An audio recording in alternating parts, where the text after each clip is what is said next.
Le successeur de Biya pose déjà problème, la guerre secrète de la succession. Imaginez un pays où le président a plus de 90 ans, et où personne ne sait encore qui va lui succéder. Imaginez des généraux qui murmurent dans les couloirs du pouvoir. Des ambassadeurs étrangers qui font des calculs. Des barons du régime qui passent des nuits blanches à manœuvrer, à trahir, à se repositionner. Imaginez une constitution qu'on s'apprête à réécrire, non pas pour le peuple, mais pour une seule personne. Ou peut-être pour le fils de cette personne. Bienvenue au Cameroun, en 2025. Bienvenue dans la bataille la plus silencieuse, la plus dangereuse, et la plus décisive de l'histoire politique de ce pays depuis l'indépendance. Ce que vous allez entendre aujourd'hui, ce n'est pas une rumeur de marché. Ce n'est pas un commérage de quartier. C'est une analyse froide, documentée, et parfois troublante, d'une guerre de succession qui se joue en ce moment même, dans les cercles les plus fermés du pouvoir camerounais. Restez avec nous. Parce que ce que nous allons révéler dans les prochaines minutes, va changer la façon dont vous regardez la politique camerounaise. Partie 1, contexte et fait. Posez le décor, l'empire qui vieillit. Pour comprendre ce qui se passe aujourd'hui au Cameroun, il faut d'abord comprendre une chose fondamentale, Paul Biya n'est pas simplement un président. Il est un système. Il est une architecture politique construite pierre par pierre depuis 1982, soit plus de 40 ans de règne ininterrompu. 40 ans pendant lesquels chaque institution, chaque poste, chaque décision a été calibrée pour que tout converge vers un seul centre, lui. Et pendant 40 ans, une question a flotté comme un fantôme au-dessus de Yaoundé, et après lui. Cette question, on l'a longtemps chuchotée. On l'a parfois évoquée à demi-mot dans les salons feutrés de Bastos, dans les restaurants climatisés de l'avenue Kennedy, dans les antichambres des ministères. Mais on ne la posait jamais à voix haute. Parce que poser cette question trop fort, c'était risquer sa carrière. Parfois même sa liberté. Mais aujourd'hui, en 2025, cette question n'est plus chuchotée. Elle est criée. Pourquoi? Parce que les faits parlent d'eux-mêmes. Le président de la République du Cameroun, Paul Biya, a dépassé le cap des 90 ans. Il est l'un des chefs d'État les plus âgés de la planète et sans aucun doute le plus ancien dirigeant encore en exercice sur le continent africain. En novembre 2025, après une élection présidentielle dont les résultats n'ont surpris personne, il a été officiellement investi pour un nouveau mandat de 7 ans. 7 ans. Pour un homme de 92 ans. Faites le calcul vous-même. Mais ce n'est pas tout. Car au-delà des chiffres, il y a les signes. Ces signes que les Camerounais qui observent attentivement le pouvoir ont commencé à décrypter avec une inquiétude croissante. Les apparitions publiques du chef de l'État se raréfient. Ses interventions sont minutieusement orchestrées. Ses déplacements internationaux sont devenus des événements rares, presque solennels. Et les questions sur sa santé, posées à voix basse par les diplomates étrangers, les journalistes, les analystes, commencent à trouver un écho dans les couloirs même du Palais de l'Unité. Alors dans ce contexte, une réforme constitutionnelle est en préparation. Et pas n'importe laquelle. Il s'agit d'instaurer un poste de vice-président de la République. Un poste qui n'existe pas aujourd'hui dans la constitution camerounaise. Un poste qui, s'il était créé, donnerait pour la première fois depuis des décennies une réponse institutionnelle à la question que tout le monde se pose. En théorie, il s'agit d'un simple aménagement technique. Un renforcement des institutions. Une modernisation démocratique. En théorie. Mais au Cameroun, on le sait bien, ce qui se passe en surface n'est presque jamais ce qui se passe en profondeur. Partie 2, le conflit. La guerre des clans, qui veut quoi, et pourquoi. Dès que le mot « vice-président » a commencé à circuler dans les cercles du pouvoir, quelque chose s'est produit. Quelque chose d'immédiat, de viscéral, de presque instinctif chez les acteurs politiques camerounais. La bataille a commencé. Pas une bataille avec des armes. Non. Une bataille avec des alliances, des trahisons, des manœuvres, des repositionnements. Une guerre de position dans laquelle chaque camp essaie de placer ses pions avant que l'échiquier soit définitivement figé. Et pour bien comprendre cette guerre, il faut comprendre la logique du système Biya. Le Cameroun est un pays d'une extraordinaire complexité ethnique, régionale et culturelle. 10 régions. Plusieurs centaines de groupes ethniques. Une fracture historique entre anglophones et francophones qui saigne depuis des décennies. Et depuis 2016, une crise dite anglophone, qui a fait des milliers de morts dans les régions du nord-ouest et du sud-ouest, et qui reste l'une des plaies les plus profondes du pays. Dans ce contexte, chaque décision politique, chaque nomination, chaque promotion, chaque création de poste est immédiatement analysée à travers le prisme de l'équilibre régional et ethnique. C'est une règle non écrite, mais absolue, du système politique camerounais. Alors quand on parle de créer un poste de vice-président, la question qui vient immédiatement après est, de quelle région sera-t-il originaire?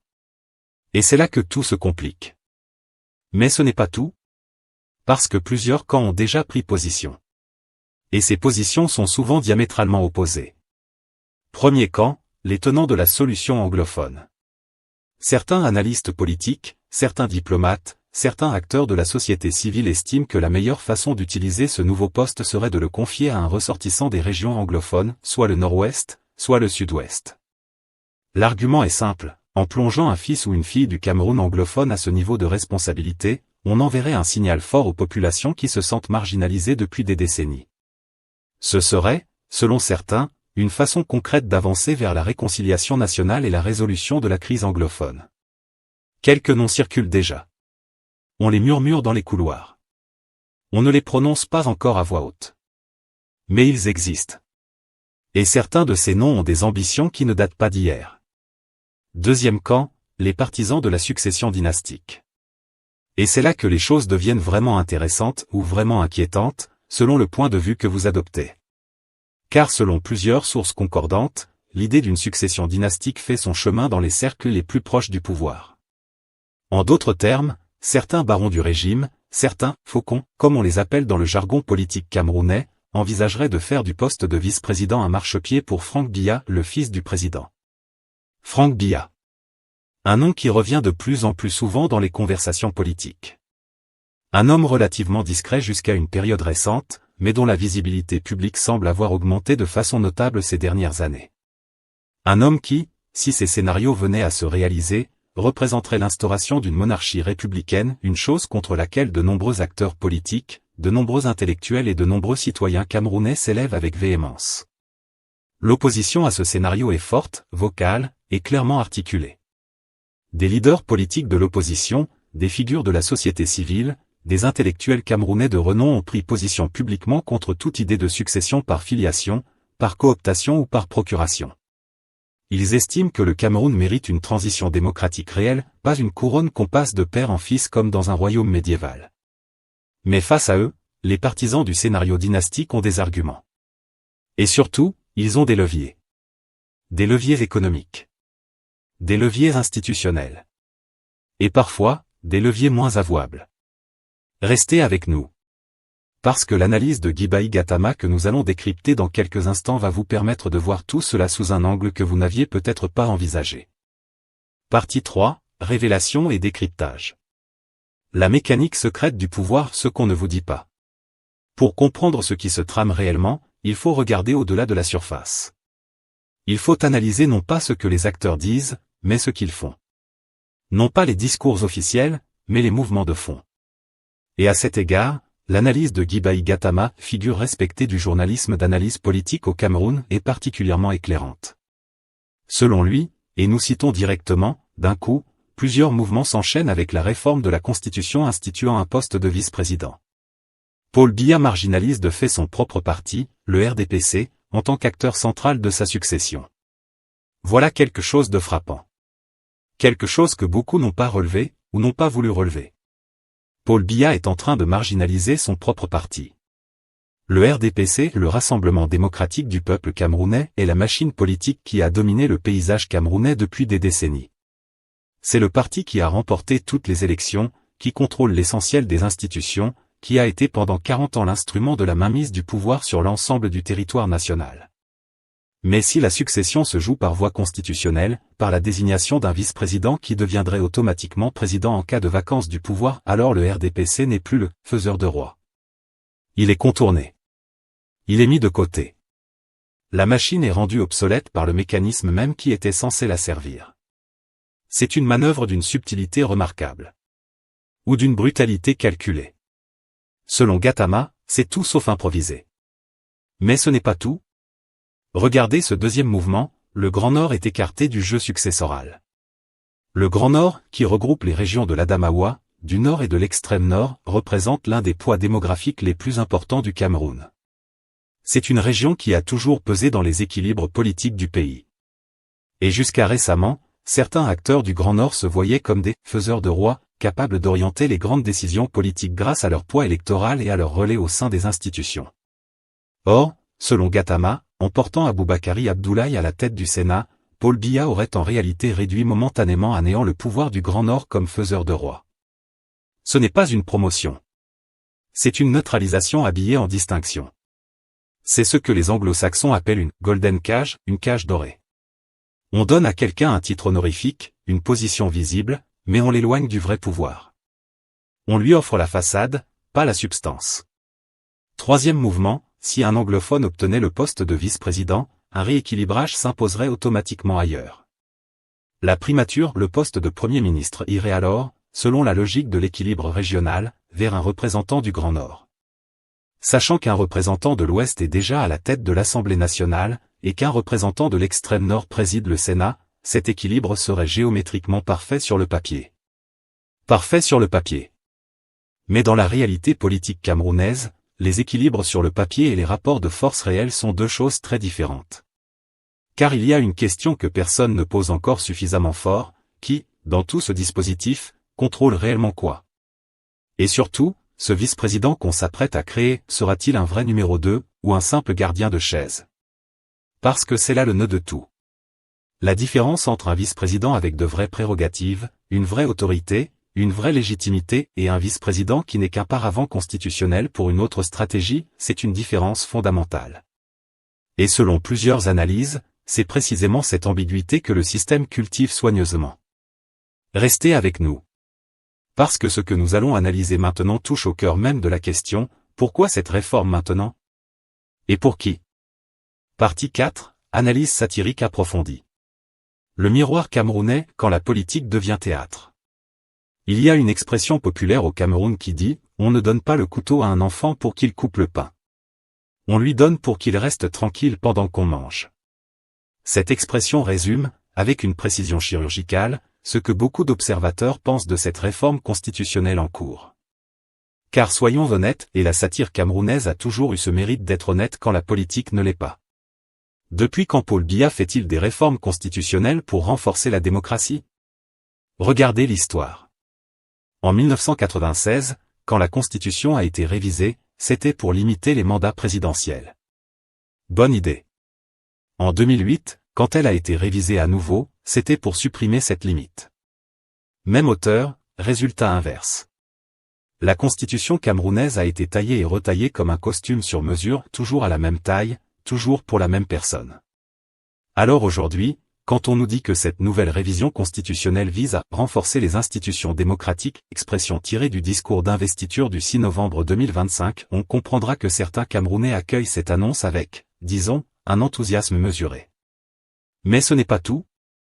Car il y a quelque chose de profondément paradoxal dans toute cette situation.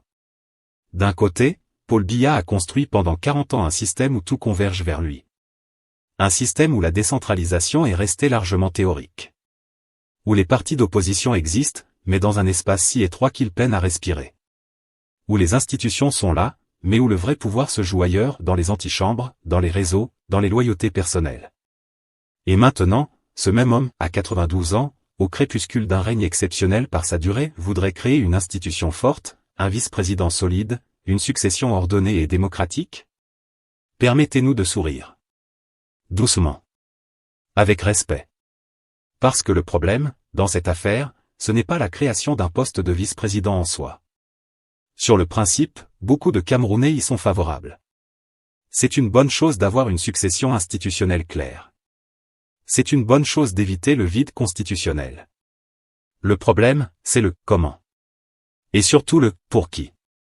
Parce que si ce poste est créé pour servir un agenda particulier, pour désigner un successeur qui n'a jamais été élu par personne, pour contourner le processus démocratique tout en lui donnant une apparence constitutionnelle, alors on n'est pas dans une réforme. On est dans une illusion de réforme. Et les Camerounais ont déjà vu ce film. Plusieurs fois. Parlons maintenant du scénario dynastique. Parce que c'est là que la satire devient presque douloureuse. L'idée qu'un pays démocratique, un pays qui a une constitution, des élections, des partis politiques, des institutions puissent envisager sérieusement de passer le pouvoir de père en fils, cette idée mérite qu'on s'y arrête. Au Cameroun, on aime comparer. Alors comparons. Au Gabon, Ali Bongo a succédé à son père Omar Bongo en 2009. Pendant 14 ans, il a dirigé le pays jusqu'à ce qu'un coup d'État militaire mette fin à son règne en 2023. Les Gabonais ont applaudi les militaires dans les rues. Est-ce que c'est le modèle qu'on veut importer au Cameroun? Au Togo, Faure Gnassingbé a succédé à son père Gnassingbé Eyadema en 2005. 20 ans plus tard, il est toujours là. Avec des élections régulières.